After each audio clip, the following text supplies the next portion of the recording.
So how do I make sense of the student loan problem? I think there's lots of causes. Decreased state funding for state universities. There's no question that's played a role. All right. I don't think I'm supposed to say this as a university professor, but universities don't have any incentives to make sure that the people who are paying the tuition and incurring the student loans are going to be able to pay that back, and that's certainly contributed to that. I like to say it's the only reason I have students in my classes is they want to come and see if the registrar is just playing a jolly joke on them that there's a law professor named Lawless. It's interesting. I've never been asked that. No, this isn't being recorded, is it? I can't say that. Yeah, okay, right. I'm just kidding. What gives you meaning in life? Well, that's a deep question. Hi there. Today we bring you a conversation with Professor Robert Lawless. He's one of the leading experts in bankruptcies around the country, and his research has helped courts, lawmakers, politicians, and so many people around the country understand bankruptcies and its impact in our society. One of the things that we talked about that has such an important critical component to this conversation is the crises of student loans. We have such a huge problem in our society, and part of it is that a lot of student loans, they are quote unquote things that you cannot discharge, meaning as opposed to other types of debt like credit cards, loans, or mortgages, or whatever, you cannot pretty much file a bankruptcy against those. I mean, you could, but it's essentially impossible. And here we talked about why that is, and even Professor Robert Lawless' proposal to reforming bankruptcies and student loans. Lastly, an important component of this conversation is intrinsic meaning, why we do what we do and how we do it. And I really hope that you enjoy this conversation. Before we get to the conversation, though, I wanted to give you an update on the talk show and everything that has been going on. We recorded over 80 episodes. As you can imagine, it's a lot of work. And right now, we've been dealing with some difficulties as we don't have powerful computers that we used to have, and it's really hard to, number one, edit the episodes, and two, export them. So once we edit the episodes, we need a powerful computer enough to have the storage and also the capability to export these 2 hour episodes. So it's been really hard. We've been trying to save money and figure it out, and I hope that we can get them to you as soon as possible. And yes, now let's get to the conversation.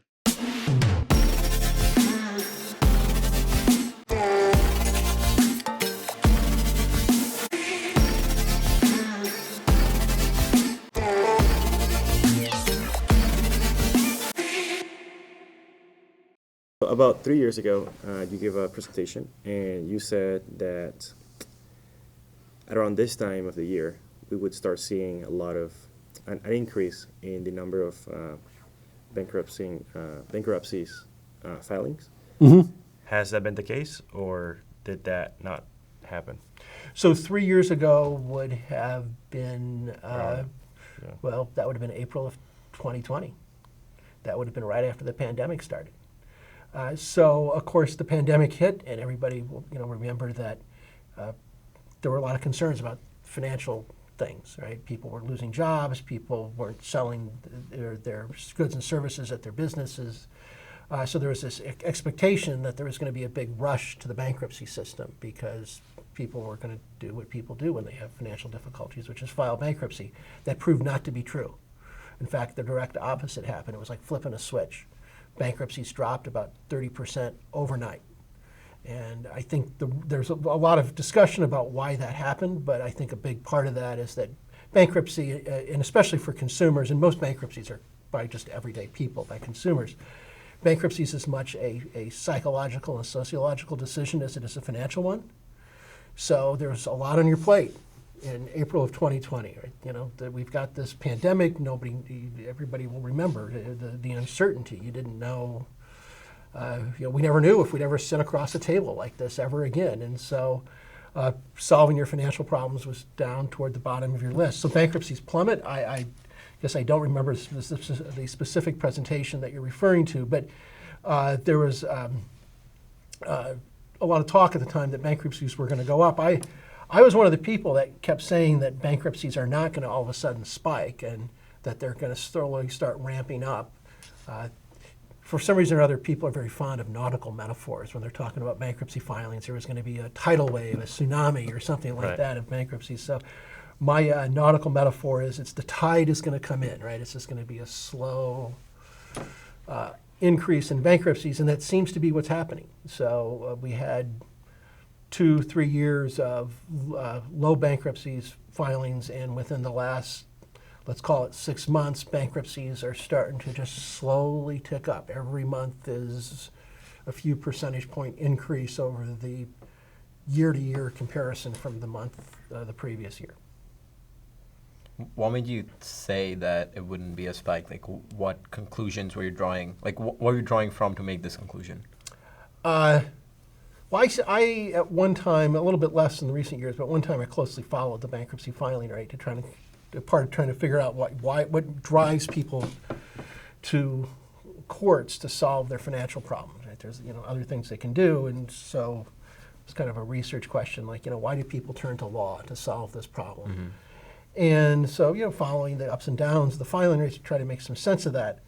And well, at one time I did one study where I spent all this time collecting all these data and ran all these fancy quantitative analysis and kept thinking that something was wrong because the only thing that mattered in terms of the bankruptcy filing rate was household debt, how much people owed.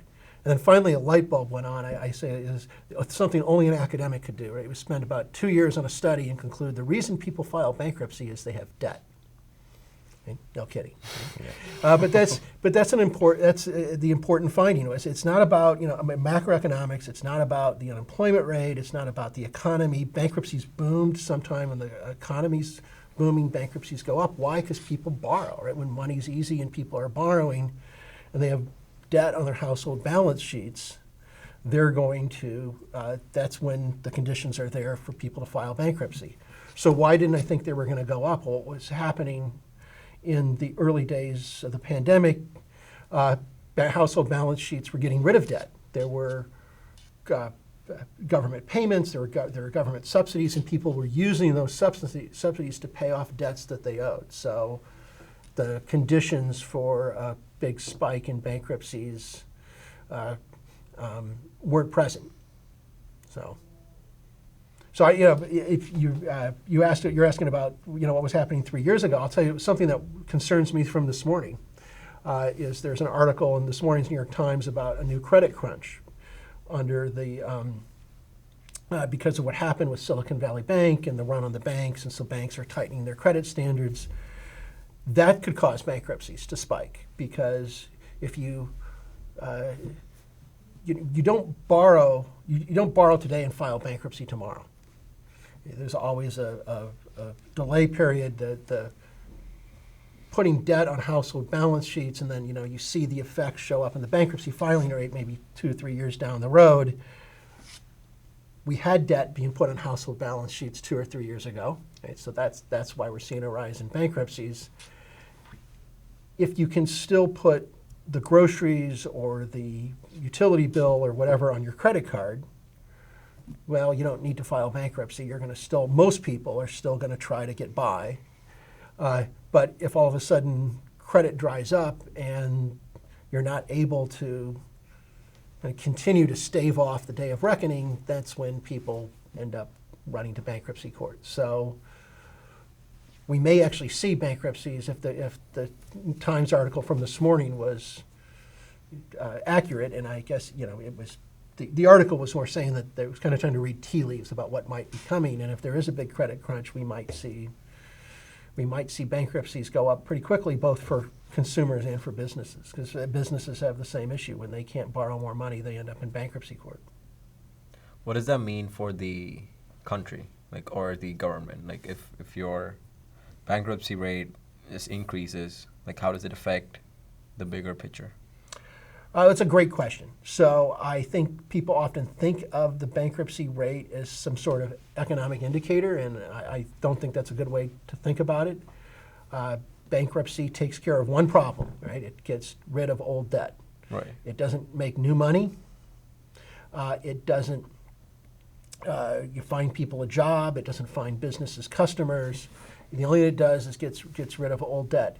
So, in terms of macroeconomic effects, actually, the answer is, well, not that much, to be perfectly frank. It's that to the extent that this debt wasn't going to get paid, the bankruptcy filing itself doesn't change that. Right? The bankruptcy filing is just a recognition of a reality that was already going to occur, and so, the markets have already taken that into account. But like, why should people care that the bankruptcy rate goes up? Well, I guess one answer is maybe they shouldn't that much. They should care about the underlying economic dynamics. But I guess at some level, that when bankruptcies are going up, you do know that things are tight for people. That things are it's not a macroeconomic indicator in terms of like the unemployment rate or something like that. But it does tell you what's happening across dinner tables and in boardrooms and the problems that people and companies are facing. So, like, should the government care about it if the bankruptcy rate increases, or do they have no incentive to, like, reduce it?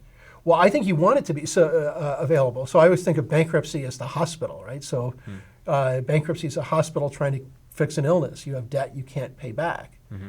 So we don't want to reduce the bankruptcy rate any more than we want to reduce access to healthcare when we have a pandemic. We want those resources to be there. It's the solution, not the problem. And so this is maybe a better way to explain why people should care, because it's telling you there's a problem. Mm-hmm. The bankruptcy filing itself is not the problem. It's the dynamics that are leading to the bankruptcy filing. That's why people should care. A reporter once quoted me as saying, the fundamental truth of bankruptcy is when there ain't no money, there ain't no money. Right? So, the reason that somebody or a company's in bankruptcy is there's not enough to go around. Somebody's not going to get paid. For the average person, actually, that means really nobody gets paid except the home lender or the car lender. You still have the promise that you made. If you don't pay the home loan or the car loan, they're going to take your house or your car. In businesses, it depends, right? So one of the things I was working on this afternoon was preparing for a class on Silicon Valley Bank, and it's the FDIC is going to be able to recover a lot of the money and make whole a lot of the creditors in that case. Bernie Madoff, that Ponzi scheme is another good example, right? When Bernie Madoff had that Ponzi scheme that ripped off lots of people, the trustee in that case was able to recover a lot of the money that had been paid out and make everybody close to whole. So it's hard in the business side to say, here's how much people are or are not going to lose, because it's going to depend upon the individual case. But we talk, the bankruptcy term is we talk about taking a haircut, right? By definition, in bankruptcy, there's not enough to go around. Some people are going to take a haircut. They're not going to get paid in full. But exactly how that shakes out will depend on the case. And then those people who didn't get paid, and then that creates a sort of a ripple effect. Yep. That affects credit, and then until the end of the cycle, we can start again, this sort of like new credit cycle.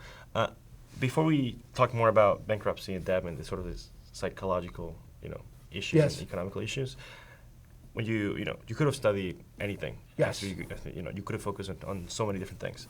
Do you have a personal history with bankruptcy? Like, what interests you so much in bankruptcy? So I went to school here. I went to both undergraduate and got a law degree here.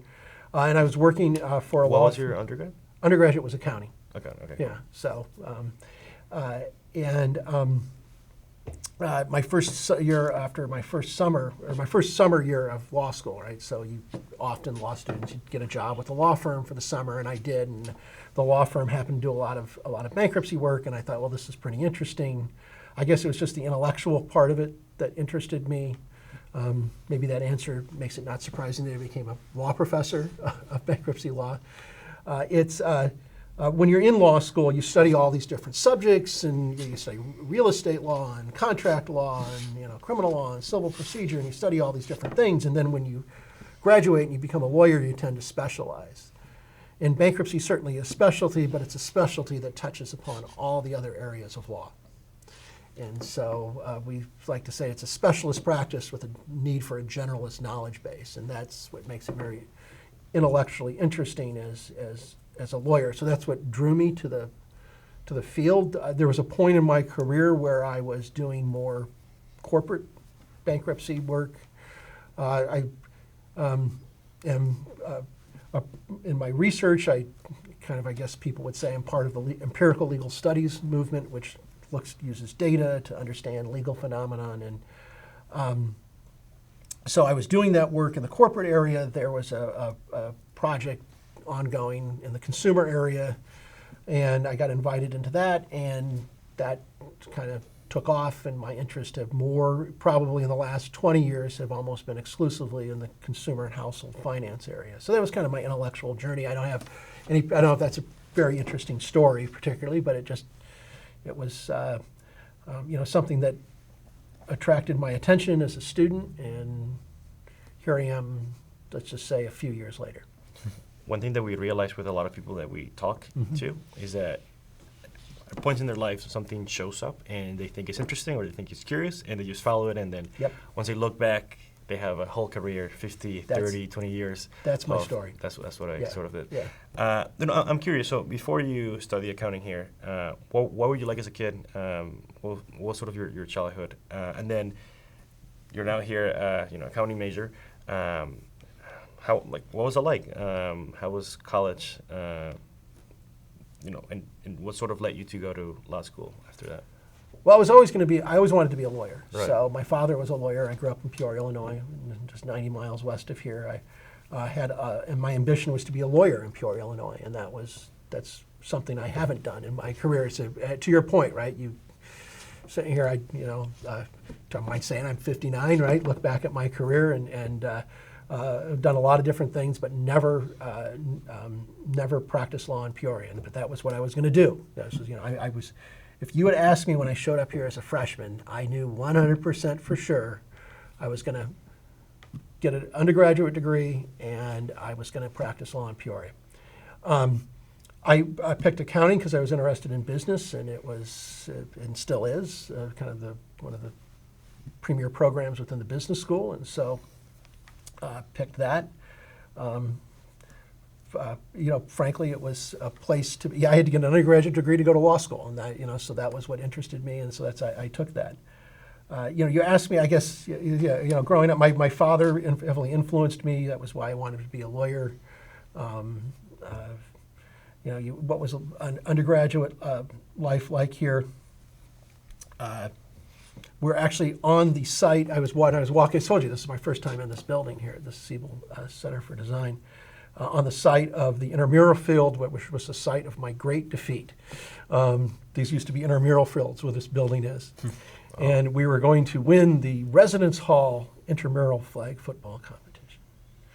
And as a law professor, somebody's become a professor, it probably won't surprise you, right? My skills as a young boy were more in the academic domain than the athletic field, and this was going to be the first championship I think I had ever won in the athletic field until my good friend and roommate tripped over his own 2 feet on the 2-point conversion, and we lost. But I'm kidding around. Like it's some great defeat, but it's a memory that stuck with me for some reason over the years. And I don't know. It was a typical undergraduate experience. I played intramurals. Just spent a lot of time at what was then IMPE and is now called ARC.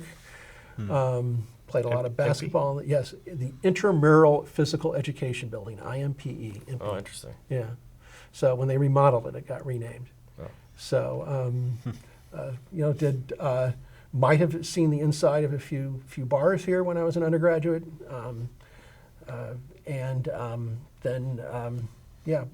thought about trying to practice accounting for a little while before law school, but the finances of that didn't work out back in the mid-'80s. The accounting firms were paying so little, I would have been spending money to save money for law school. So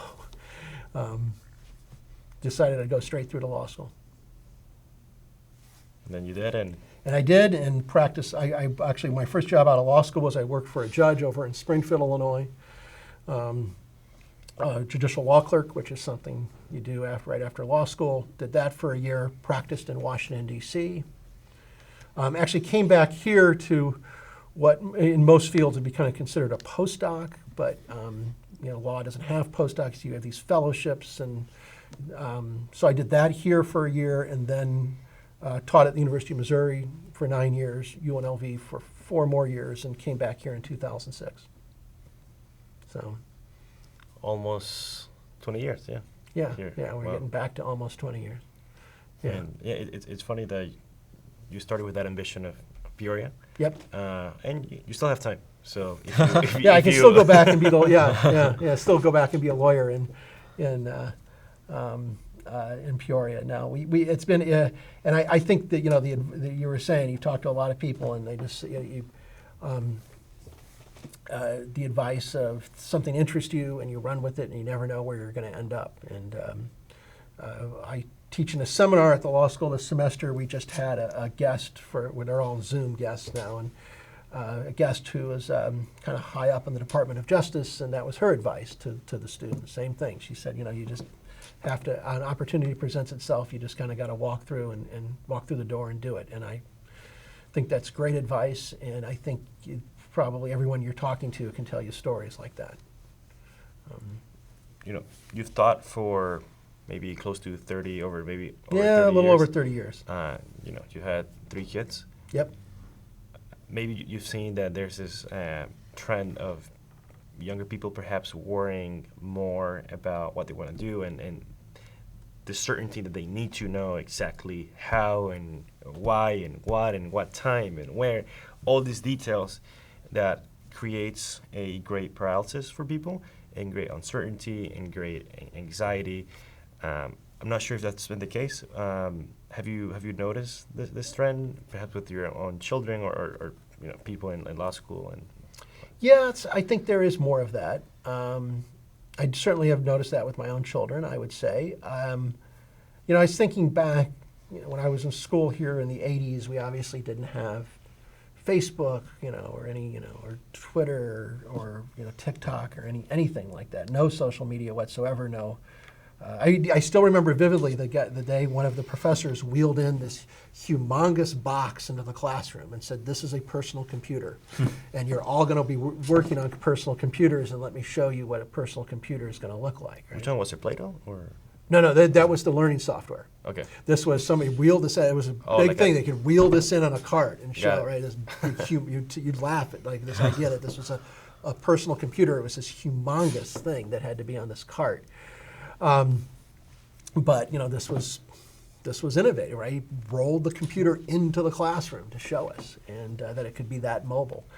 But the point, going back to the careers, is that we didn't know. We were. You communicated with employers by putting a letter in an envelope and putting a stamp on it and sending it down there. And that also there was just a practical limit of how many of those you could send out. Even if you were the most ambitious student in the world, there's only so many hours in the day, and you can only lick so many stamps, right? So there's just was a limit to that. And I think there was a lot less of seeing, that person over there, look what they're doing. This is a human trait. Like, this person's doing this, I'm going to compare myself to that Right. person. You can't help but avoid doing that. We all do that. You're wherever you're going to be at in 30 years, you're going to be doing that as well. This is just we're hardwired that way, right? And I think that's what's made it harder. And we didn't have that kind of, here's what this person's doing. Oh my goodness, they've got this great job. I must not be doing as well because I don't have this great job, or I don't have taken this great vacation, or whatever it is that we're seeing now on social media. So I think that's fair, that there is more of that, and more anxiety. We didn't have student loan debt. We haven't. I do consumer finance, student loan debt. There were student loans, but not like there are now. We didn't have that problem. The issue of finding an affordable house or place to live wasn't the same then. But so yes, I certainly see that. I certainly. Some of it's economic. I think some of it's just kind of social dynamics and the way things have changed that have caused it. But I don't know. It's not my field, but just kind of you asked. That's kind of my take on it. You mentioned student loans. Yes. The interesting thing about student loans is that they cannot be discharged, which I think is Yeah, discharges. Yeah, you do well in bankruptcy class. Yeah. Discharge in bankruptcy. Yeah. Yeah, that's not quite right. So they can't be discharged except for undue hardship. So you have to show that your circumstances are so dire that there's basically no hope you'd pay these back, and that that's going to continue to be the case. Right? And you also have to show that you've tried to make some effort. So those are the three basic factors in the court. It's individualized determination, and the judge will decide whether you've met these factors, and if you have, you're considered to have undue hardship, and you get your student loan discharged. So, a few observations. First, that's expensive because you have to hire a lawyer. It's not legally required, but if you want to win, you better hire a lawyer to see you through that process. It's going to cost a few $1,000s. You're not certain to win. You think about those factors, right? Is it hopeless that you'd be able to pay back the money? Is it this likely to continue? The judge has a lot of discretion, and different judges have different viewpoints about the appropriateness of discharging student loans. And so it's not impossible to discharge a student loan in bankruptcy, but it's certainly difficult and certainly harder than discharging a credit card debt. Should that be the case, or no? What? But I think that they made it happen around 2005. Well, so 2000. I can give you the history, right? Yeah, so please, the history, please. right, is Congress. The current bankruptcy law that we have dates back to 1978. When Congress passed that law, you could discharge your student loan after 5 years. It was like credit card debt. Right? You had to wait 5 years. If you wanted an early discharge, you had to show undue hardship. So you can understand, when this law first got enacted, courts were pretty strict about undue hardship because you were asking to get discharged early. And so the answer is, okay, if you want to get discharged, you just wait 5 years. If you want to get an early discharge, you better have a really good reason. So the courts were very strict about this, right? So then in the late 80s, Congress expanded the 5-year waiting period to 7 years. And then a few years after that, got rid of the waiting period altogether. So now what's just left was the undue hardship rule. And of course, the courts had created this body of very strict law under this old rule where there was a time period, but now you still had this body of strict case law. And so that became, that's why we're at where we are today. What you're thinking of is in 2005, the Congress extended those protections to private student lenders. And there's no way to, sitting here even right now, it still makes me angry. Right? There's absolutely no reason that Congress needed to do that. A private lender is not required to give out a loan. They can, as we would say, underwrite the loan. They look at you, decide you're a good credit risk, we'll give you the loan. Right? Maybe you're not a good credit risk, we'll charge you more interest or not give you the loan. The federal government has to give you a student loan. That's the way the student loan program works. So the argument always was that, well, the government has to give you the loan, and this affects the public treasury, and we don't want to. But we want to make it hard for people to discharge these government loans. None of that reasoning applies to private student lenders. It was just strictly special interest legislation. Congress overhauled the bankruptcy laws in 2005, and this provision got put in. So that's where we're at today, right? So student loan debt is the highest amount of debt, of consumer debt outstanding, except for home mortgages, right? Homes are expensive, so but there's more student loan debt outstanding than there is credit card debt, than there is auto loan debt. It's the most largest amount of unsecured consumer debt that there is. It is you're more likely to default on a student loan statistically than on a different type of student loan or a different type of loan. Delinquencies on student loans are well, as we talk at this very moment, are not that high because we're still in a suspension. But before the suspension, delinquencies were going up far quicker than other delinquencies and other types of loans. What do you mean by that? Delinquency, you're behind on your payments. Perfect. Yeah. Student loan debt is a huge problem. The Supreme Court right now has a case pending before it about whether the Biden administration's actions to forgive some student loan debt are whether the Biden administration had the authority to do that. I think everybody who's listened to those oral arguments thinks the Supreme Court's going to say that the Biden administration does not have that authority. And so we're going to be back where we were. Do you believe in the concept of money? Do you think money should exist? Yes. Why is it necessary for, let's say, a well-functioning, like a healthy society? To have money? You mean, so this is the Bitcoin question. Why can't we all just use Bitcoin? No, just like any form of currency. Just let's say that. Well, you have to have something, right? Otherwise, everything's barter. So, Sure. right? I have to have something you want to trade. So if I need my car Or not even fixed- barter. Let's say open market. Why do we need money? Well, that's what money is, right? Money's the token that trades in the open market, right? I show up to get my car repaired. If without money, I have to have something to barter to trade with the person that repairs my car. So the marketplace, right? You're talking about a marketplace. There'd be something that we could agree has a certain amount of value and exchange it. Well, that's what money is. Right. Yeah. Do you think there can be a society without money? No. Well, let me back up. So yes, obviously you can have a society without money, but a society with money is going to be more economically prosperous than a society without money, and very much more so. What about productivity?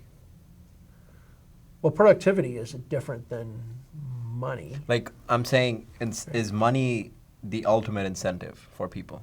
Oh, well, so that's it. So we were talking about different things. Like, do people do things for reasons other than to have money? Sure, right? That's easy. Absolutely. People have all sorts of reasons that they do things other than to make money, right? Not everybody. There are some, right? They'll do whatever brings them the most money, but most people, descriptively, do not do things just because that will bring them the most money. I thought we were having a different question about barter economies versus money, but yeah, if you're talking about just can people be incentivized in the absence of monetary reward? The answer is sure, absolutely. But is it scalable? Sure. Well, the entire. I don't think you can function without some. Yeah, I guess I'll tell you, I haven't really thought about this. This is not something. I tell you to go ask the economist down the street, but it. I do think at some point you're going to have a scalability problem, right? You can't. At the end of the day, people need to have a roof over their heads, have food, et cetera, and you have to have some sort of system to make that happen. And so, not everyone's going to be altruistic in, well, I'll make the food and you can be the law person and you can be the person that fixes the cars, and we're all just going to do that because we're intrinsically motivated to do that. I don't think that's going to work. I think my evidence for that is you look around the world, I don't think there's any system that works that way. If you remove the monetary factor from the equation, okay, and if people just work on that intrinsic motivation that you're talking about, like everyone has their own passions or like their own interests, right? And let's say we remove the money out of the picture, right? Okay. I'm sure there will be a misuse of resources, right? Like that's one factor, because if you don't if you don't put a value on something, there might be a chance that people just overuse it or like deplete or whatever, right? Yeah.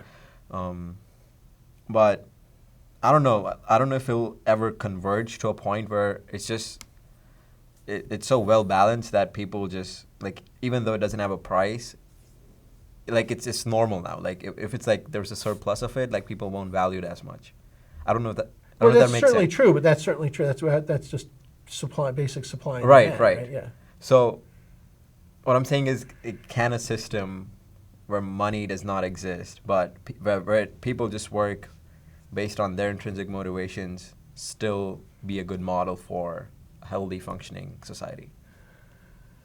Like there has been no. I wish it were so. The only example I know of is Star Trek, and I think that's a television show, right? Not reality. Right. Yeah, I don't see that. As you point out, it's just not. It doesn't scale, right? We all do things because we're intrinsically motivated. The three of us are having a conversation because we thought this would be something that would be interesting and fun to do, right? And that's great. And there's certain. And again, I'm certainly a big believer that there's people do things for lots of intrinsic reasons that are not captured by money, but to kind of posit hypothetically a society trying to work without money, you can just go back and look at the historical record. Right? Money developed exactly to solve the sorts of frictions and exchange and cooperation that happen without it. In many ways, like money is an incentive, is a medium of storage and also a medium of exchange. Yeah, that's exactly right. It is a medium of storage. People don't think of it that way, but that's exactly right.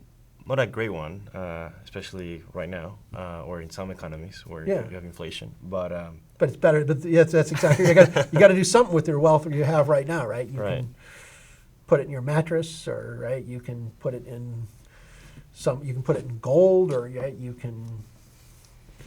I don't know what Put it in some collectibles of some type, right? You have to store that value somewhere to be able to tap it in the future. Right? We don't think of money that way, but that is one of the functions of money. Are people in law school intrinsically motivated? I hope so. Sure, I think you can walk all around this campus, and I think you'll see intrinsically motivated people in every single department.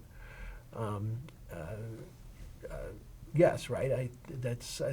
The people in the law school, just like every unit on this campus, there's lots of talented people. They could have done many different things, but there was something intrinsic about whatever profession they're choosing that motivated them to do that. People are probably more or less intrinsically motivated. Some people are more intrinsically motivated than others, but sure, I think you can find intrinsically motivated people pretty much everywhere in all walks of life. Not I'm saying on this campus. You could probably anywhere in the city, anywhere in the state, or the country, or the world. Once when people look at education, they started to the colleges or the institutions that they portray it as an investment. Yes. But you could find different reasons how people are starting to see it as an insurance, in the sense of tell me what you mean by that.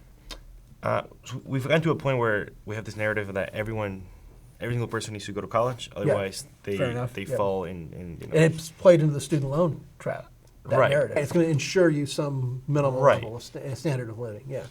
So you have those two things in play, and then you have the issue of two more puzzles, and here two pieces of the puzzle, which is the increase rate of college tuition increasing, and then you also have the 2005 legislation and all this sort of like. You mean with the bankruptcy code? Yeah, Right, I think that right, played right. a smaller role. So how do I make sense of the student loan problem? I think there's lots of causes.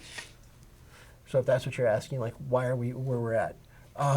Decreased state funding for state universities. There's no question that's played a role.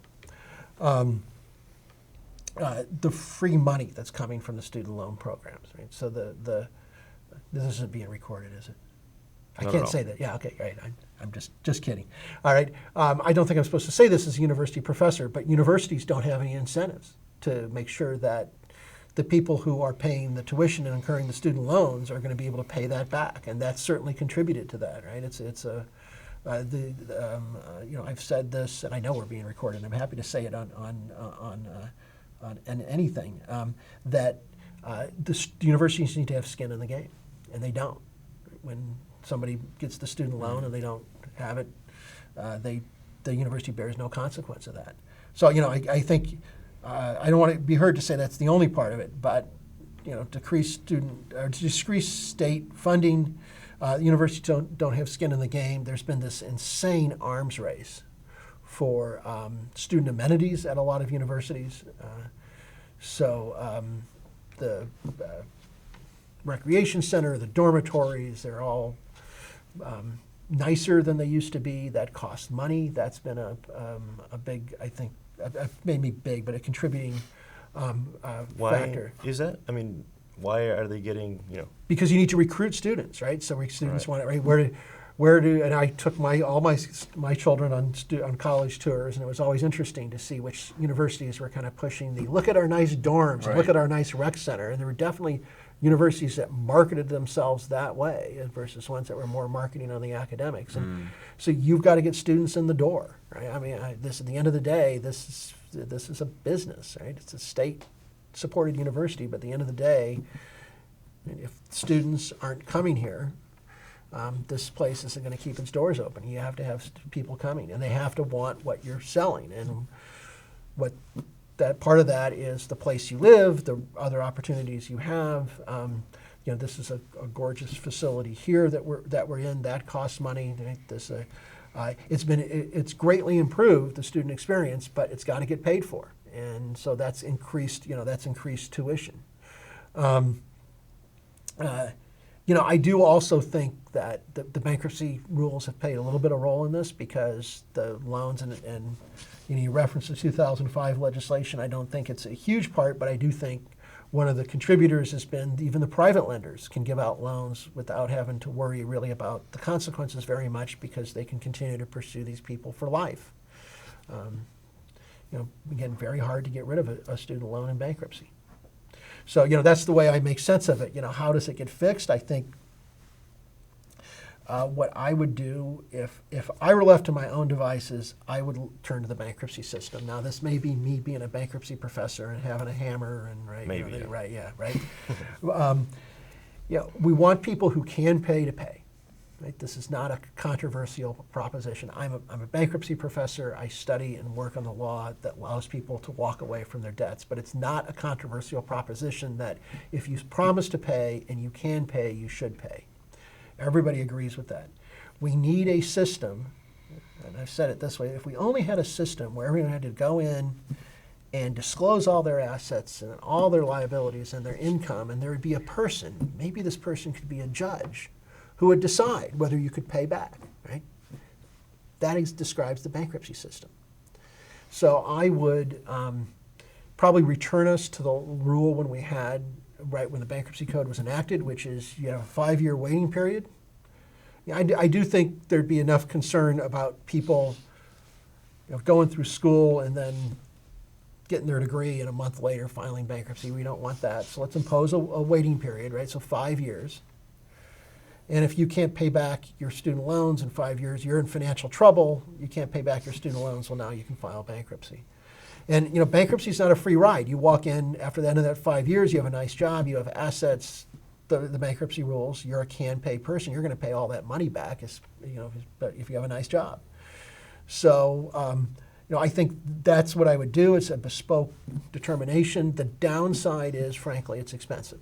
Right? It's you're going to pay a few $1,000s to do that.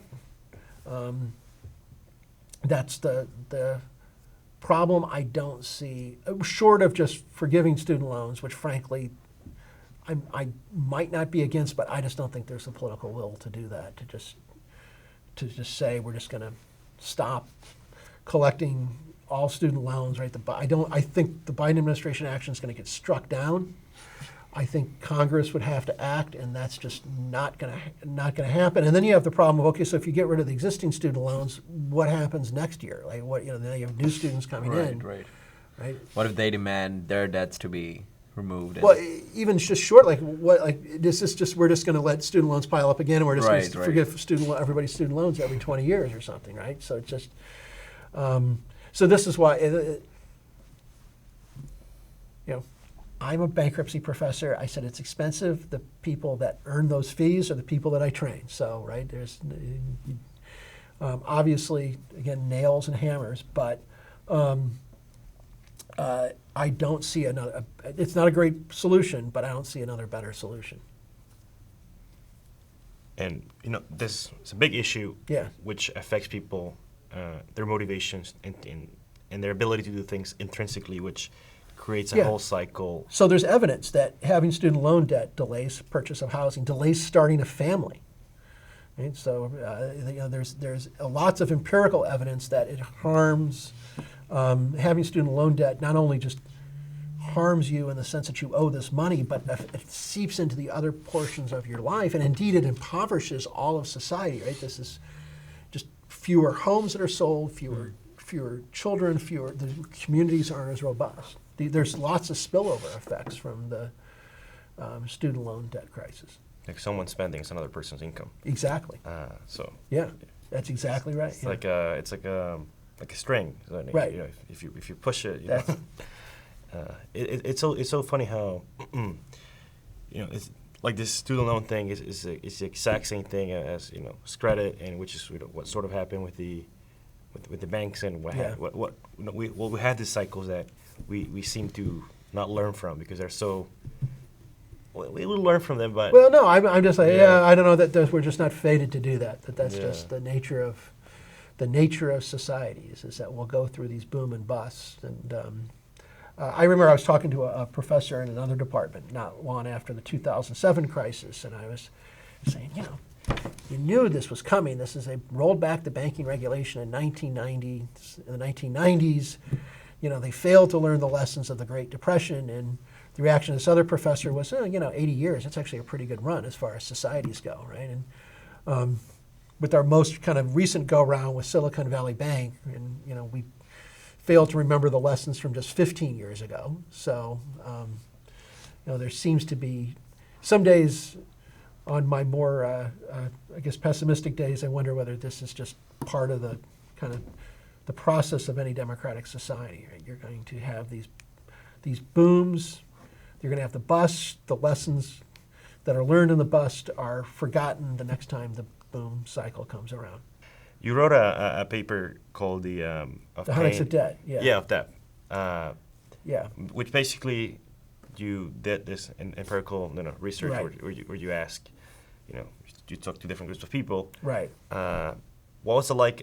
What you learn about, debt and how it influences them to either take new loans, take more debt, and how that relates to the new trend of buy now, pay later companies. That's a good connection because that paper was written before the buy now, pay later. So people people tend to try to kind of avoid intense pain, even if the intense pain, they'd rather have drawn out pain. This has been shown in medical studies, and so even if you'd rather have you'd rather have a long period of fairly bad pain than a really quick, severe pain thing, right? So we're just hardwired that way. So what we showed in that paper is that you can see the analogies to debt, right? You can have the quick, short period repayment, which is more painful because your payments are higher, or you can spread it out over a longer period of time because then you're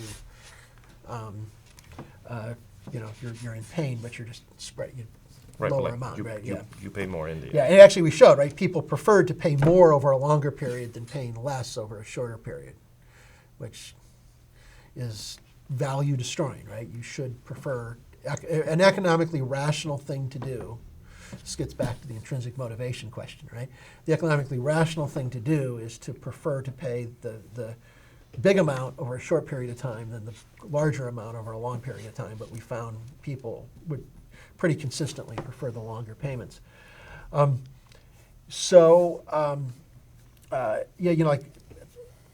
this buy now, pay later stuff probably is a similar manifestation, similar dynamic that's going on there. We've that's been true for a long. I'm not sure that the buy now, pay later is specifically kind of from that Hedonics of debt paper. I think what we were talking about might be a little bit different dynamic, and this has been a long-term going back really to the invention of consumer credit that merchants are always looking for. They know they're going to sell more if people don't have to pay today, right? So this is a large story of the credit card. There's all sorts of studies that show that people buy less if they have to actually pay in cash, in currency, and they'll buy more if they pay with a credit card. I think the buy now, pay later phenomenon is more explained by that than what we were seeing in our paper. But yeah, one of the biggest companies, Affirm, Yes. was created by a guy who went here too. Yes. So There's something that I learned about recently, which was how everyone needs to have faith in the banking system for yes, it to like. that's what I was working on this afternoon. Oh, really? Yes. So like, tell me more about it. I'm still trying to understand why that is. Yeah, so I'm teaching a seminar where we're having experts come in, and we're having, in 2 weeks, somebody's going to come and talk to us about Silicon Valley Bank, which I assume what you were talking about. So I also teach a class every year in consumer financial regulation, and we talk about banking and bank runs. And many people know the movie It's a Wonderful Life, the holiday movie, and it's actually interesting in many levels. And one of the things that's interesting is it's got a great explanation of banking in it. And when for those who, if you haven't seen it, right, there's the big, there's the set in the Great Depression, there's the bank run, and the depositors all come to the bank. Actually, it's a savings and loan, right? And he says, they want their money back. And he says, well, you're thinking about this place all wrong. Like, I got the money in the bank, in the back. I don't have the money in the back, right? I loaned it out to this guy over here for his house, and to her for her house. And, right, and when they pay me back, I'll pay you back. And, we think about ourselves as having money in the bank. We don't. Right. We have loaned money to the bank, and they've promised to pay us back. Right? We're their creditor. We're the bank's creditor. And so, right, the reason that the banking system works is illustrated by this scene in It's a Wonderful Life, which as long as we all believe we're going to get our money back, right, that house loan is going to get repaid, and that house loan is going to get repaid, and as that all happens, we're going to be able to get our money back. The banking system's fine, but once we lose that confidence, now we have problems. And that's right, the scene in It's a Wonderful Life where everybody shows up because they want to get their money out before everybody else does, right? That's the dynamic of a bank run. And so one of the very first things Franklin Roosevelt does when he becomes president in 1933, maybe the first thing, is he imposes a bank holiday. Many people have forgotten that this was like the very first thing that he had to do was impose a bank holiday where nobody could take money out of the banks. And Congress legislatively passes, this is not all happening in days, it's happening over the course of a few months, passes deposit insurance, which is the FDIC, which we have now. So, you and I, unless there's something about you I don't know, are safe because we don't have more than $250,000 in the bank, right? So if you're under that amount, you're going to get your money back. The FDIC says so. No one has ever lost a penny of their deposit if it's been insured by the FDIC, going back now almost 90 years.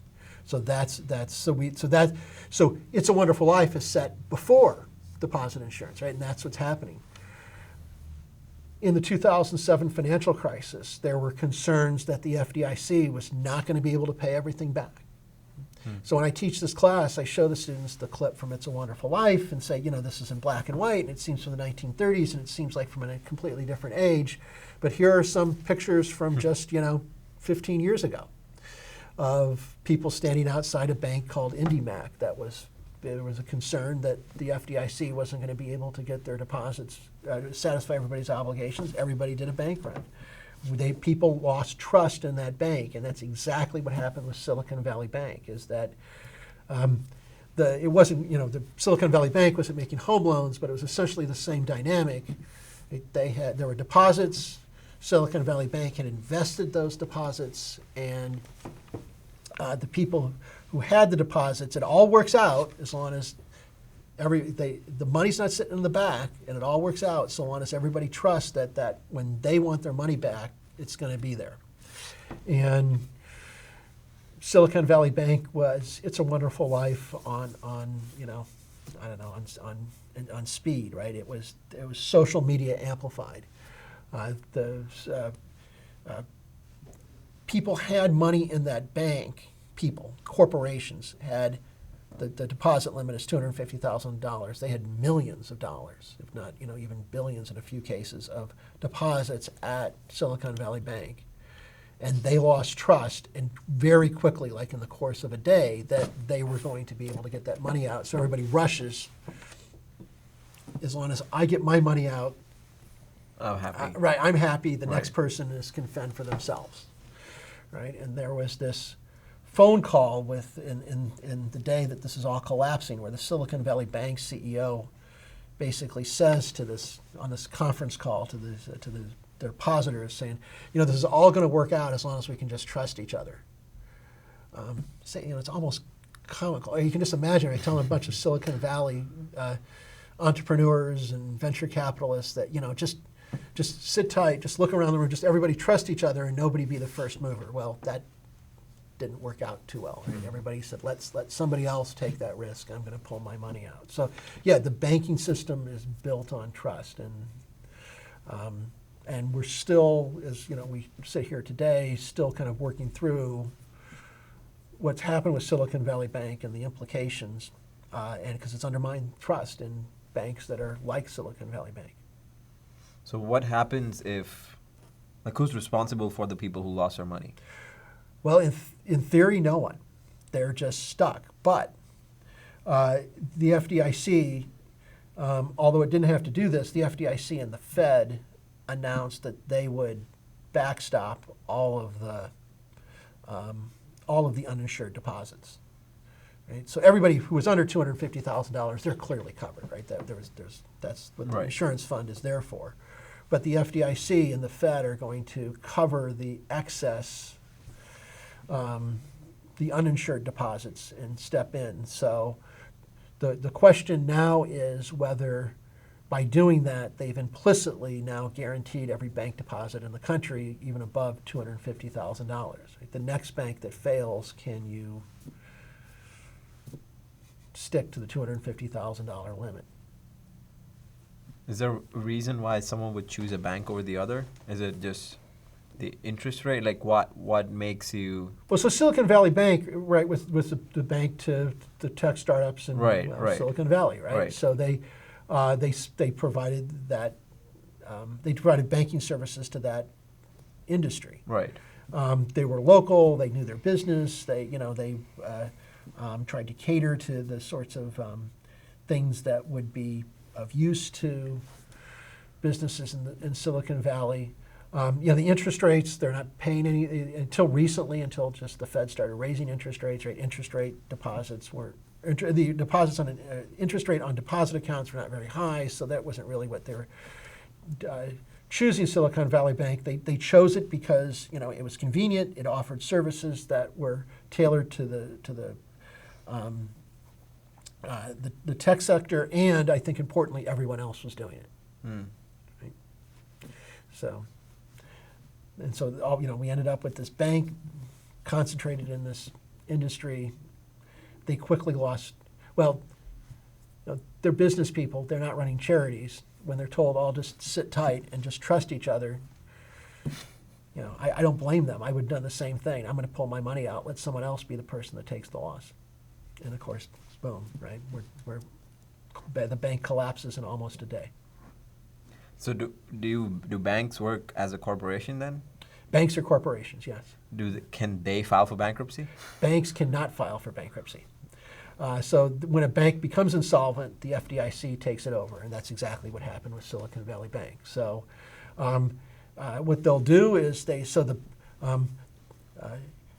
loans the bank has made, the money that we owe to the bank, the promises that we've made, those are assets to the bank.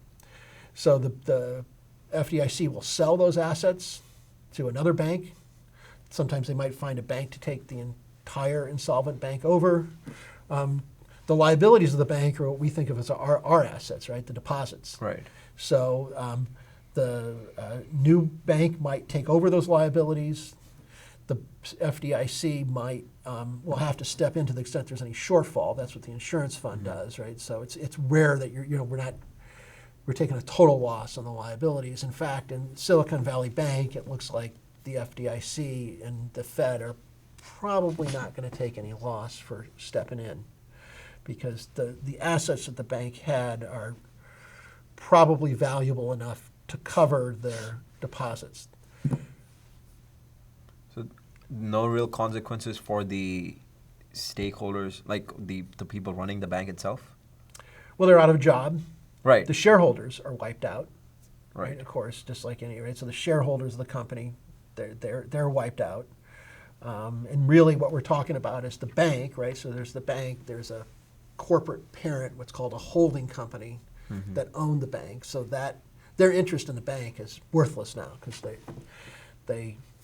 the bank became insolvent. So actually the holding company can file bankruptcy, and it has done so. Got it.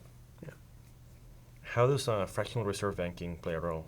Fractional reserve banking? Fractional reserve banking is the definition of I don't have the money in the bank, the back, I Right, keep saying right. that, right? I don't have the money in the back, I lend it out, right?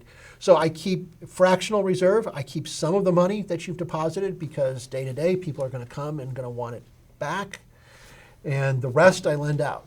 So the fraction that you have to hold is determined by bank regulation, by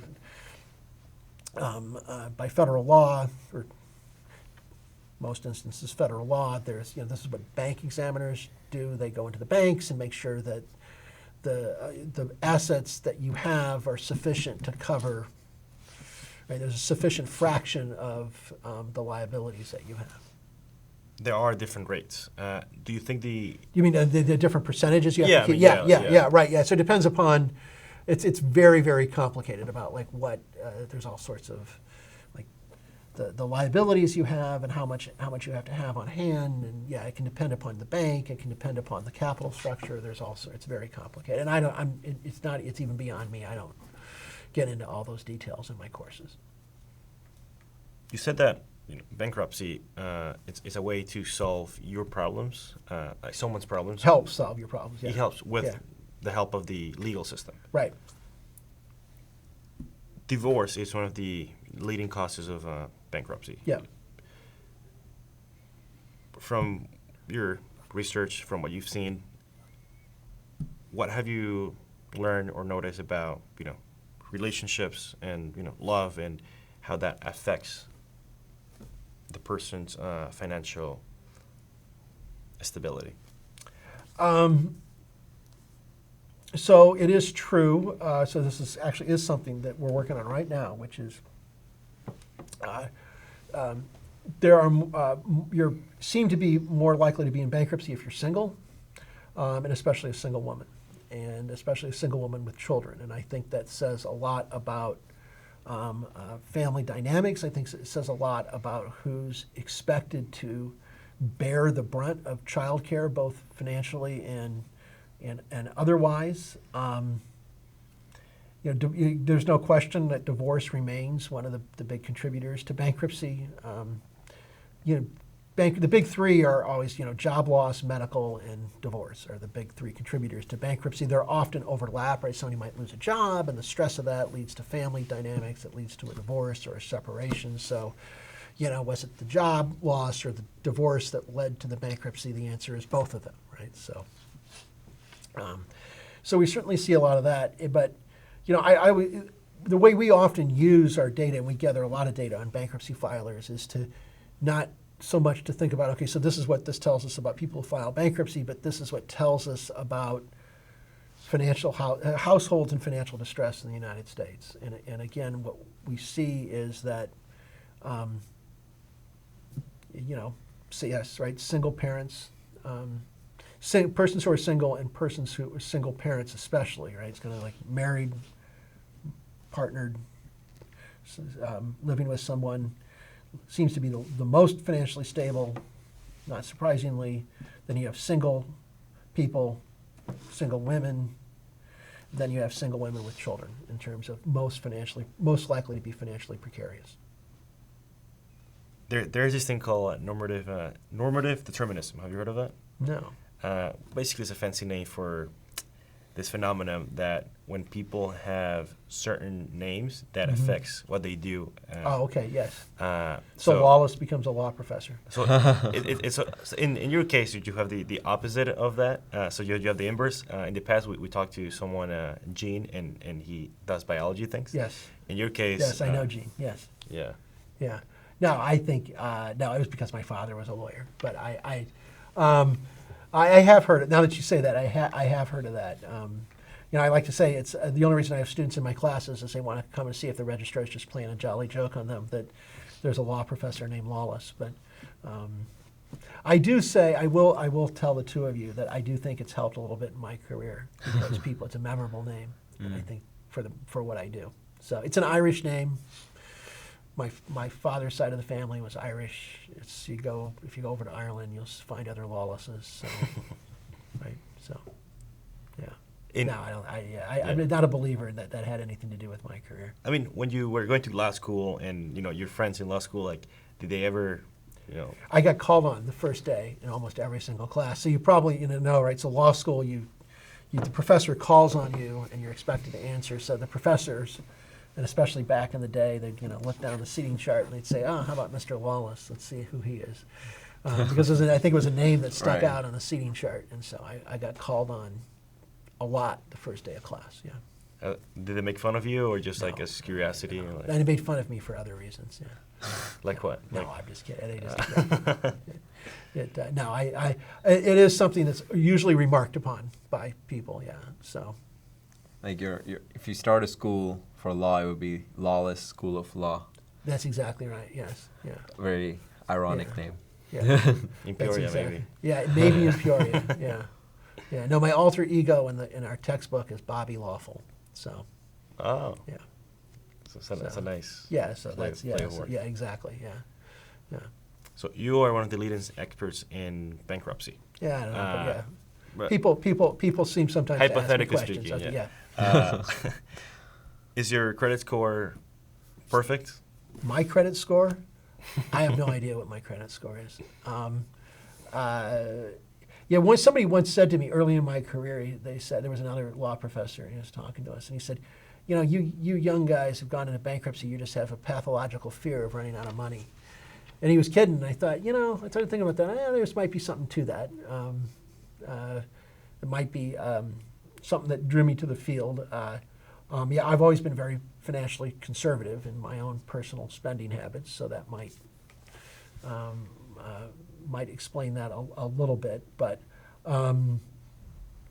we can talk about credit scores. I think people are very attached to their credit scores. It's kind of funny you phrase the question that way because I think that's something that people think of as real and substantial and there's not one of the.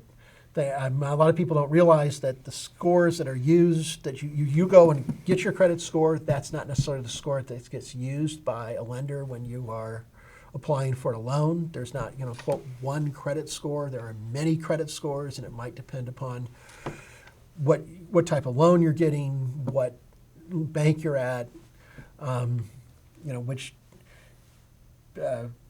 service the bank uses to construct that credit score. So it's interesting to me that you talked about it in terms of credit scores instead of just kind of like credit rating, because people do think about that, right? I have a credit score, and there's even movies, right? Science fiction movies about people having a score sometime in the future, and that determining all their destiny. And we think about credit scores that way, but they certainly do have a powerful influence on a lot of things that happen to people, right? They get used in job decisions and insurance decisions and all sorts of things. But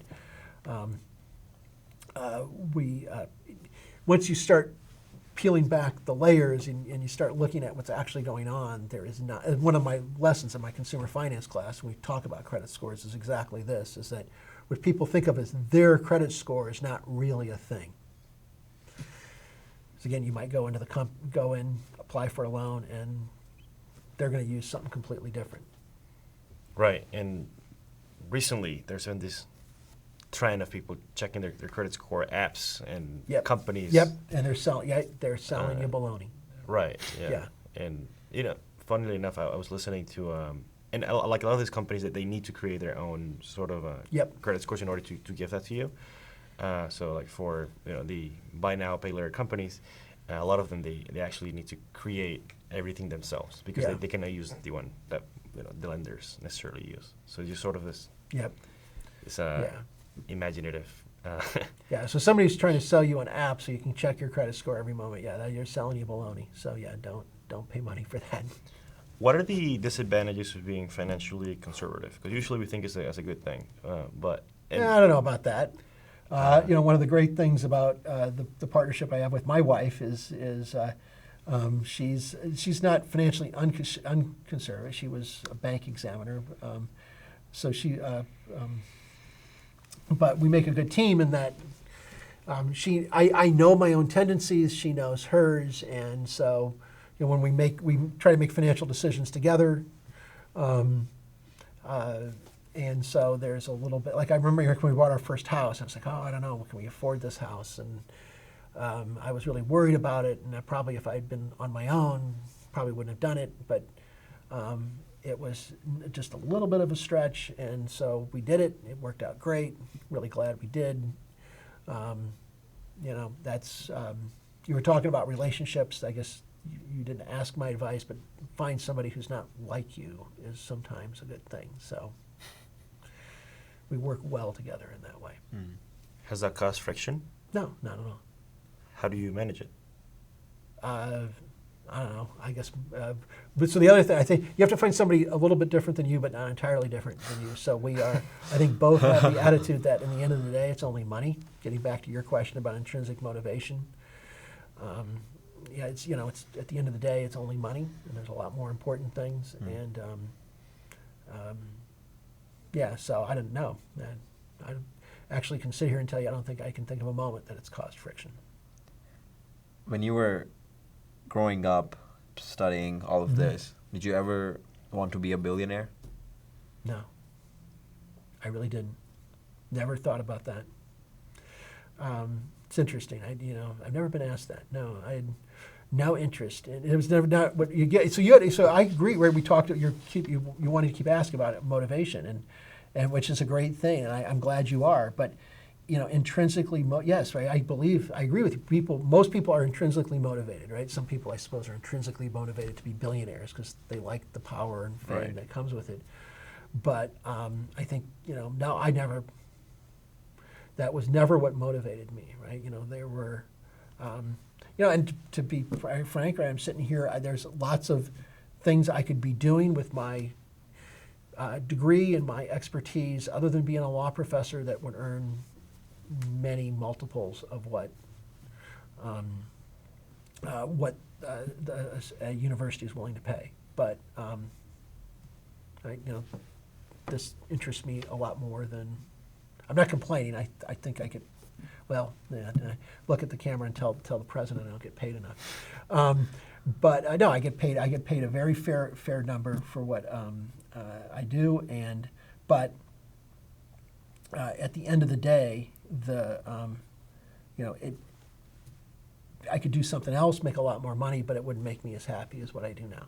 So, what gives you meaning in life? Well, that's a deep question. So that's a good question. Different thing. I guess my answer to that would be different things in different aspects of my life, right? Obviously my family, and on the professional side, just the idea that, like you asked me to come here, it's amazing to me that anybody wants to hear what I have to say. I grew up, went to school, didn't entirely suck at it, got to become a professor, and this was never my ambition, and so so that actually means a lot to me when somebody asks me, come and talk to me. I'm usually willing to do media interviews with people, kind of for lots of different reasons, but that's part of it because the idea that somebody's willing to listen, to think about what I have to say, that means a lot to me. In the professional side, when well, we have a blog, so this I'll tell you a story. So we have a blog called Credit Slips, where we write about issues kind of in this consumer finance and credit space. And early on, we discovered that somebody told us, he said, your blog posts are being circulated at the Treasury Department every morning with the morning news with everybody. And that was really cool, right? Because we're having an effect on the world, and things are changing because, or at least, even if that didn't mean that this regulation or whatever was going to get changed tomorrow, but people were thinking about it and listening to us, and whenever I hear something like that has happened, that's always to me a huge, huge victory. So yeah, that's probably what motivates me, is just knowing that the work has been heard and used and considered. So acknowledgement in a way is... No, not acknowledgement. I don't care if I get cited. I care in a way that the university, measures those things, right? Right. So, I'm no different than anyone else. I, have people I'm responsible to, and they look at like citation counts and things like that. So I care in that sense, but in an intrinsic sense, no, I don't care about the acknowledgement. I don't, I'd rather get used and not be cited than not get used, I guess, if that makes sense. So it's it's not the acknowledgement; it's that it's the value things getting, that you're adding. Right. Well, not even that. It's just that it's somebody's heard me and listened and considered and thought what I had to say had merit enough to be thought about. Yeah, the great thing is, the greatest thing is when they actually use it, and then this changes something or right. Yeah. Right. Has there been an instance where which comes to mind, where something that you've written or it just you saw the effects? Yeah, I think we've been very fortunate. I've had 2 articles get featured on the front page of the New York Times. One of those had to do with race and bankruptcy, and I think that just changed the conversation about an aspect of the bankruptcy system. I can't point to a law that's changed, but I can point to lots of conferences and a greater awareness about discriminatory effects coming out of the bankruptcy system. And so, that I take great pride in that work seems to have had a lot of impact. We did another article on, so this is a very sad thing, the fastest growing group of bankruptcy filers are people over the age of 65. So about 1 in 8 bankruptcy filers now is over the age of 65. It used to be 1 in 25, 30 years ago. That also got a lot of attention, changed, I think, again, people, so, then all of a sudden I started going to not academic conferences, but professional conferences where there are judges and lawyers to talk about this, and people talking about how to provide advice to somebody walking into your office who's over the age of 65 and needing to file bankruptcy. And, it's a really tough thing, because if the average age of a bankruptcy filer is it's been creeping up, but in their mid-40s, you still have at least a good 15, maybe 20 years of income generation ahead of you. If you're 65, even 70, right? We have people in their 70s filing bankruptcy.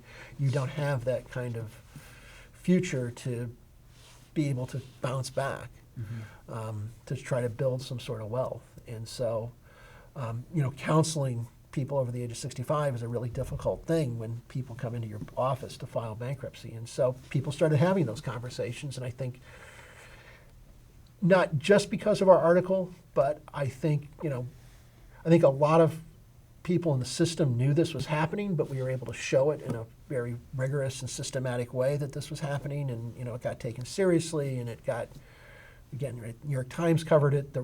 It was the busiest they've been in terms of media. Even the New York Times reporter said this article blew up in ways that I never would have guessed, right? There were all sorts of, I've got 2 co-authors, we were doing TV, radio, all sorts of things. I think it really hit a nerve with people about the way the safety net in the United States is frayed compared to what was there, a generation ago. And so, people are now more often starting bankruptcy or starting their retirement with a bankruptcy rather than a pension. So and it's just sad. So those are the two things I'd point you to. Yeah, and that made both of those really proud of that. You've been your blogging site, Credit Slips. You started it in what year exactly? 2006. So right when you moved here.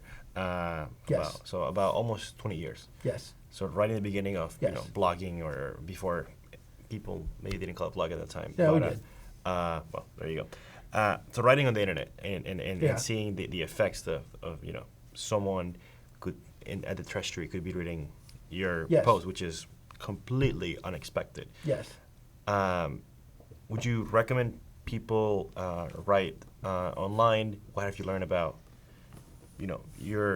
from your experience with blogging, and any other people that you met through your blogging experiences, or any other stories? Yeah, kind of like what's going on with blogs now, right? It's kind of a hard. It was 2006; it was a different time. So blogs were, I guess, probably a dumb analogy, but it was kind of the TikTok of this day, right? Everybody was doing blogs, and so you'll probably tell me TikTok's dying now. But anyway, I think people should write blogs. I think what you're doing here is great. I think you should put yourself out there. There's lots of different media, lots of different ways to do that. Different people have different talents, different skills, right? If writing's your thing, then I think that's something you can be doing. But I think it's more that you need to get yourself out there. The blog was, actually we started it kind of as a group building activity for a research team that we had going on. A predecessor of the sort of research we're doing now. We just thought this would be good to interact outside of, how do you word the survey question, all these little administrative matters. We'd have some intellectual exchange. And it was a kind of a way to try to communicate with people outside the academic world. And I think that's where the real, I guess, lesson has been for me, is that academics often like it when they talk to each other, and often those ideas don't escape that bubble. I'm very lucky in my discipline that there's a profession, there's judges, there's lawyers. It's a little bit easier to connect, but even within law, there's a lot of time academics only talk to other academics. So we made a specific point of trying to connect with other people. And I guess you were asking, yes, reach out, use whatever medium best suits your talents, but try to connect with a different audience than what the people you're already talking to. And I think that's what made that blog successful. And that's why I think it got picked up in a lot of different places, was we were talking about things academics were talking about, but we were talking about them in a way that tried to make it relevant for policymakers and journalists and other people in that space that weren't academics. Are you familiar with Matt Levine? That's whose articles I was putting together this afternoon. Oh, there you go. So that's my students just got assigned those articles. Yeah. Oh, interesting. Yeah. So. Yeah, I think his writing's fantastic. Yeah. What's something that you would tell your children to avoid, like our generation, to avoid, and what are some things that they should care about? Well, I'll tell you what I tell them is I say to avoid. I always say the most dangerous person in the world is someone who knows that they're right, because that person can't be changed from their point of view. They will want to impose that point of view on you, and if they think they're right, they'll stop at nothing to make sure that they prevail. And so I always think to avoid those people. We're getting at a point in our society where that's becoming more difficult to do, but that's what I would tell them to avoid. And then you asked, what was the second thing you asked? And what should they care about? What should they care about? Whatever they want to. I think you should care about whatever you want to care about. Different things for different people. And if that is, you want to care about being a billionaire, care about that. I may not most of us, including me, would probably not find that very admirable, but find your, I don't know. I don't know how to give advice on that. You have to find your thing that you're passionate about and do it. Any traits or habits in life? Traits or habits in life? No, I don't know. I'm laughing because most of my traits and habits are not ones that you probably want to follow. I don't get up early. I don't exercise enough. I do try to exercise, but probably not enough. Probably don't eat as well as I should, right? Things like that. I don't know. I guess, we talked about this a little bit before, right? Try not to worry about what other people are doing. I guess that's one of the stakes are never as big as you think they are. That's something I always try to remind myself. Remember, other people are not paying attention to you as much as you think they are. Most people are not intentionally trying to hurt you or harm you, right? Be graceful, be forgiving, because if you've been slighted, it's probably not because the person intended to do it, but because they didn't know, or right, there's all sorts of psychology on that, that people tend to interpret things as deliberate when we know that's not true. So, I don't know, traits, habits, no, I'm not, I guess, a big believer in habits, but again, those, I guess the advice I'd have is what I just said, just be graceful to people, maybe, right? Don't know how to say it other than that.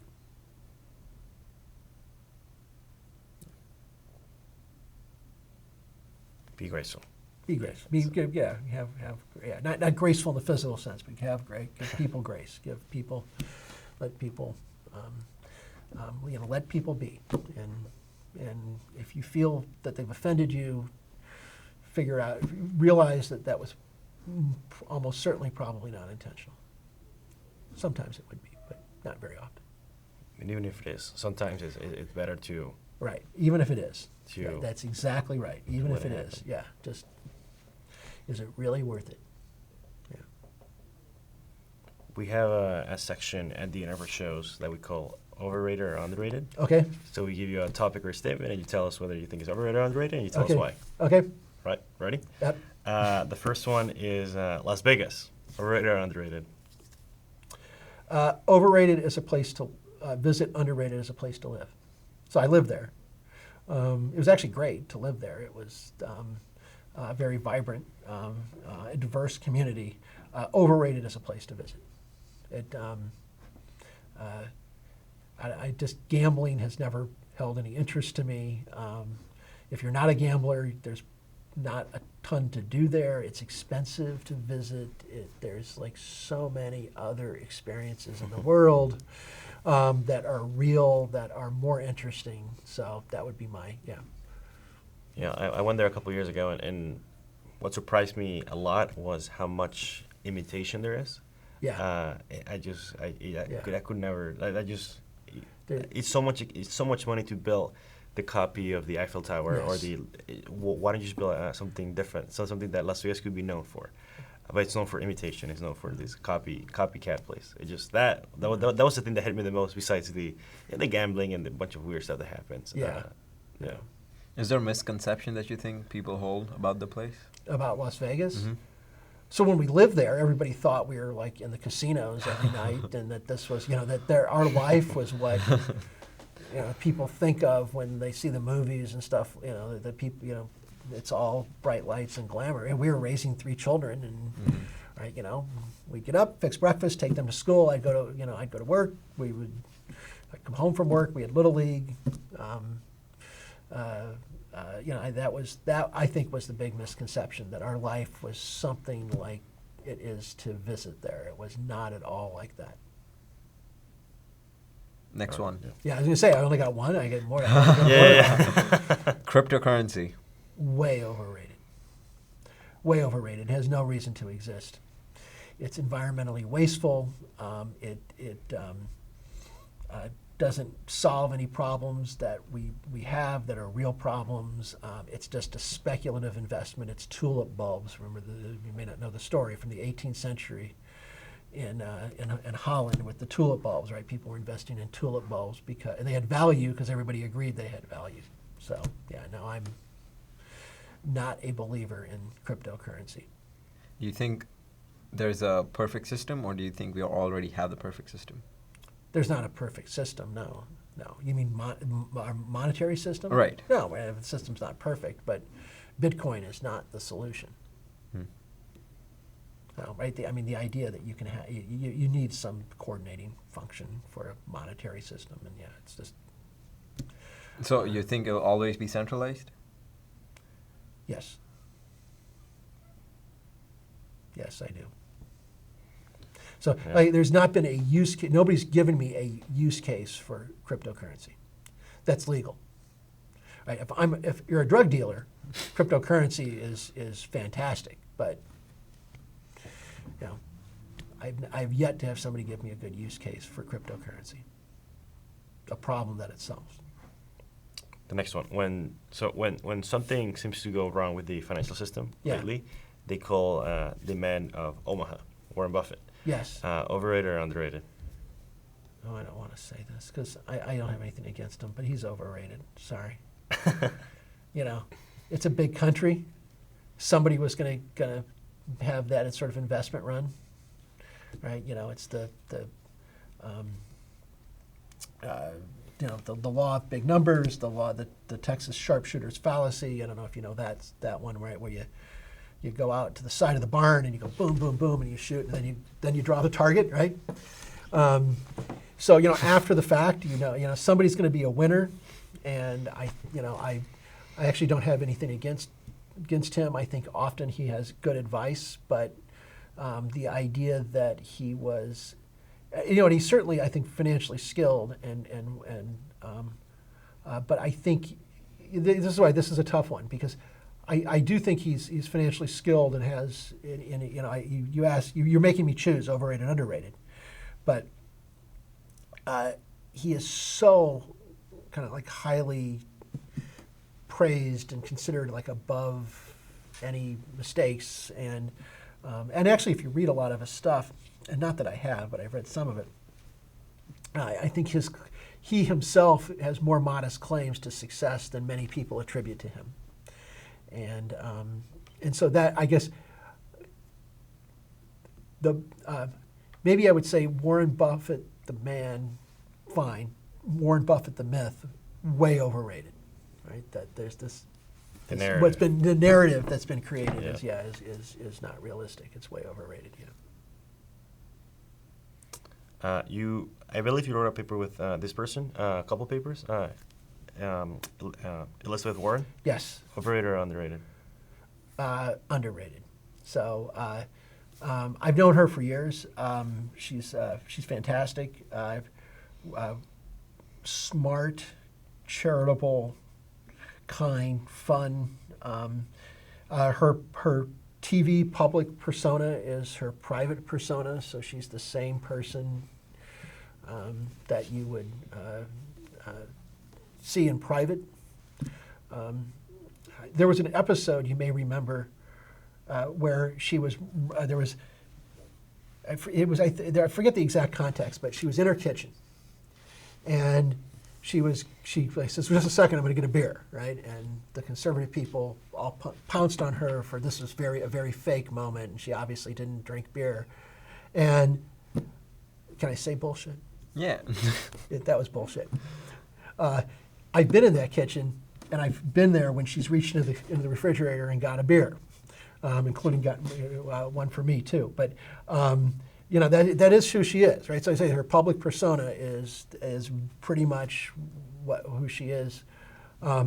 It was it was great to work with her. She's in private as demanding on her co-authors as she is in public in Senate hearings. With remember when we'd be working on something, and if somebody would say something, she'd say, "Well, how?" She'd say, "Well, how do we know that? Like, what's the evidence for what you're saying?" And we would try to think about that and whether that statement was right. And follow her Senate hearings. That's something will do. She'll really push people for, okay, so, you're saying this, but how do you know that? So, she's, deserves all the success she's had. Doesn't surprise me. It's been an odd experience of my life to have somebody that I work closely with and consider a good friend to become this huge national figure. But yeah, definitely, I can't say she's overrated. She's highly rated and deserves every bit of that. What about Bernie Sanders? I don't know, because I don't know how he's rated. So I think, I don't know, if you're going to make me pick, I would say, depends. So you talk to my oldest. I think my oldest overrates him. I think a lot of people underrate him. So I think, so let me just say, so I think he's underrated among people kind of like my generation, the people who, I play golf, the people that play golf, having a beer with afterwards, I think don't think very highly of him, don't think very highly of his intellect, and I think that's silly. I think he's underrated. I think you go back to look at his career before the Senate and the things that he accomplished. I think he's, just not given. He's kind of painted as this caricature of this kind of left-wing progressive and not very intellectual, or he just has these positions because those are the positions, and that's not true at all. And so, I think, there's certainly some, this goes back to the most dangerous person is somebody who knows they're absolutely right, and I don't think that's Senator Sanders. I think there are some of his followers who are that. So I think some of his followers are making that mistake. But I think him as a senator, I think many people, and again, especially I think people kind of my generation, underrate him and don't give him the credit that he deserves. Another famous example of bankruptcy was the Enron Corporation. Overrated or underrated? The bankruptcy? The whole situation they had. The whole situation, underrated, overrated. It was a huge thing. It's still a huge thing. Probably underrated. I guess the fact you're asking the question tells me it's underrated. It was a kind of defining moment. When that a company of that size could commit the sort of problems and fraud that it did was huge in many ways. It laid some of the groundwork for what happened in 2007.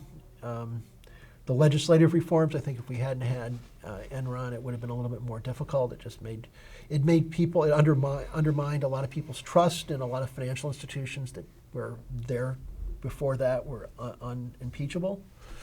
So, if you were around and you lived through it, and, I was teaching and, actually teaching corporate law at the time more than the consumer stuff I do now.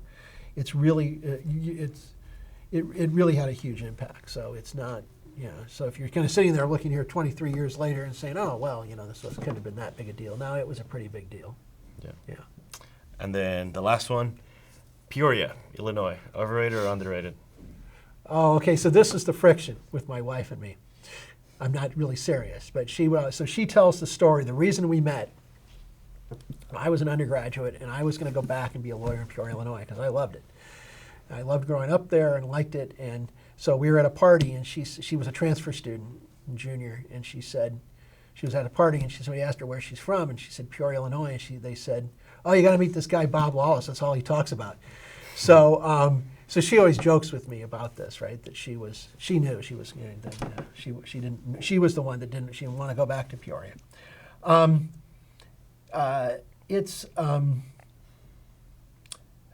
Yeah, that's hard. It's hollowed out, right? You walk over there. It's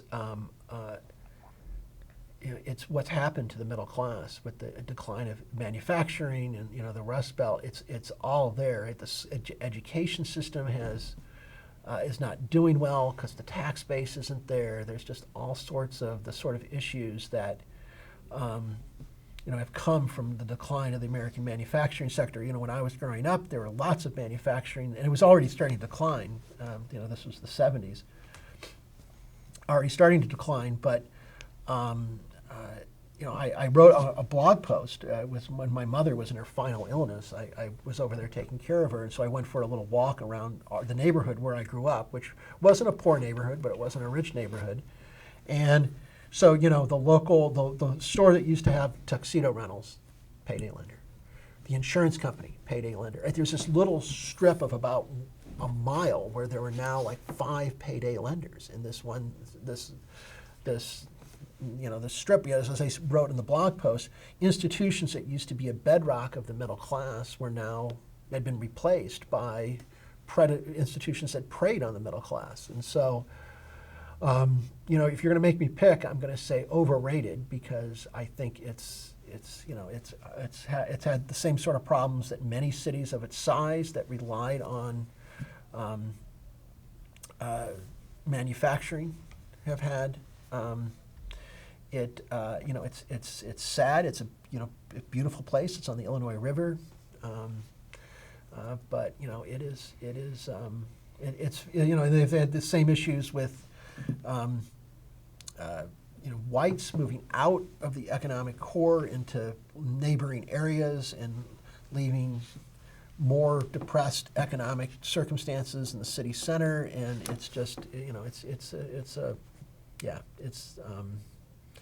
has its struggles, but it's coming. I don't have any family over there anymore, so I don't follow it as closely as I used to, but it does seem to be coming back. The New York Times just ran a story on it about people are moving there because there are low property values and you can buy a house, and there are starting to be some jobs there, but it has definitely seen better times. Yeah.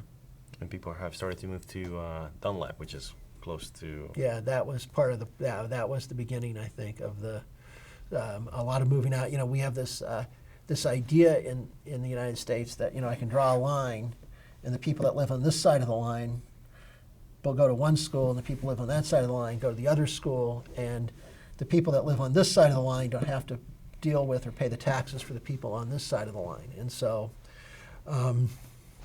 that was a part of what was happening in Peoria. It's happened. This is the story. It's happened in lots of cities, right, where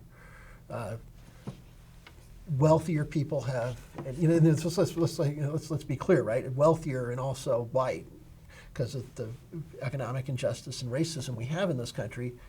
Those people tend to be white, and so they move out, and what's left behind is a shrunken tax base that has to support a educational system that's now even under more stress, and the people across the line now say, well, that's not my problem because I live in the other school district. Well, Yeah. a long way how Peoria, you were born there, and then how that led you to meeting Right. doing to what you're doing now, but also it led to your life partnership. Yep. This idea of Peoria. Yeah. So, Yeah. thank you so All much right, happy to for do it. coming. The time has flown by, so. Yes. All right. Thank Happy you. to do it. All right. Well, that's the end. And if you like the episode, why don't you tell me what you think? Comment, send me an email, whatever you think is best. Personally, I really enjoy this conversation. I learned so many things. For instance, I learned that, Professor Robert Lawless reads the same newsletter that I read every day, such as Money Stuff by Matt Levine.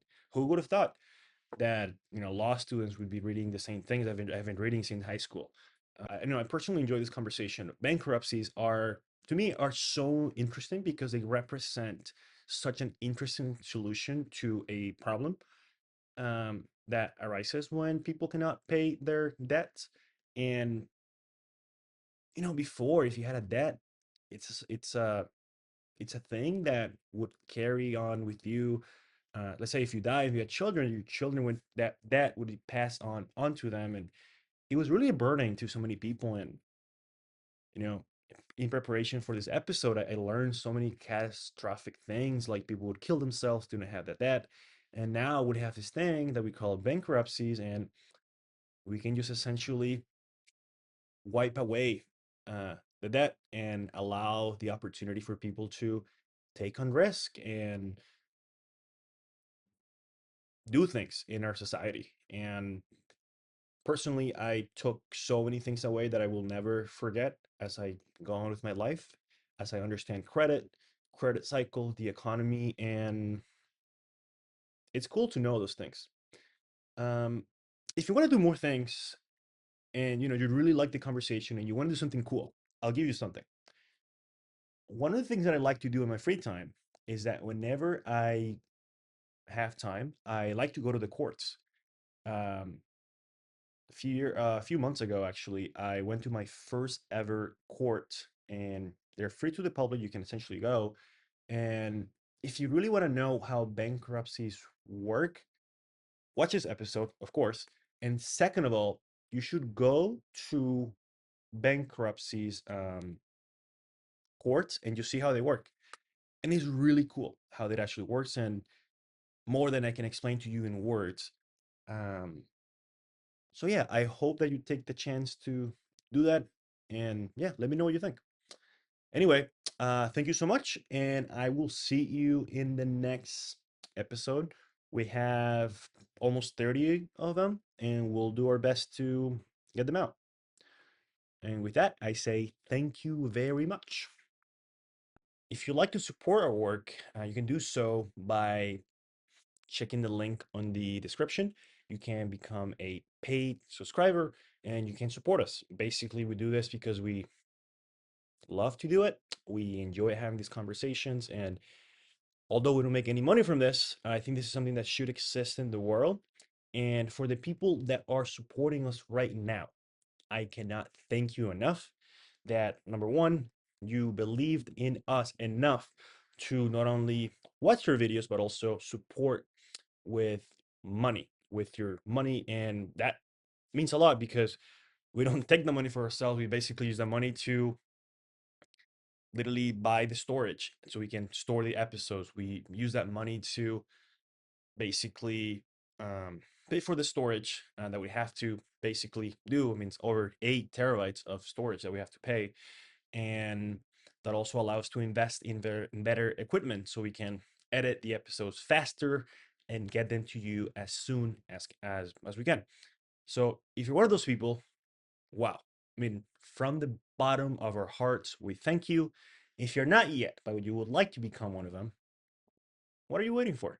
Go to the link and help make the world more interesting as we release more interesting conversations with more interesting people. All right. Thank you so much.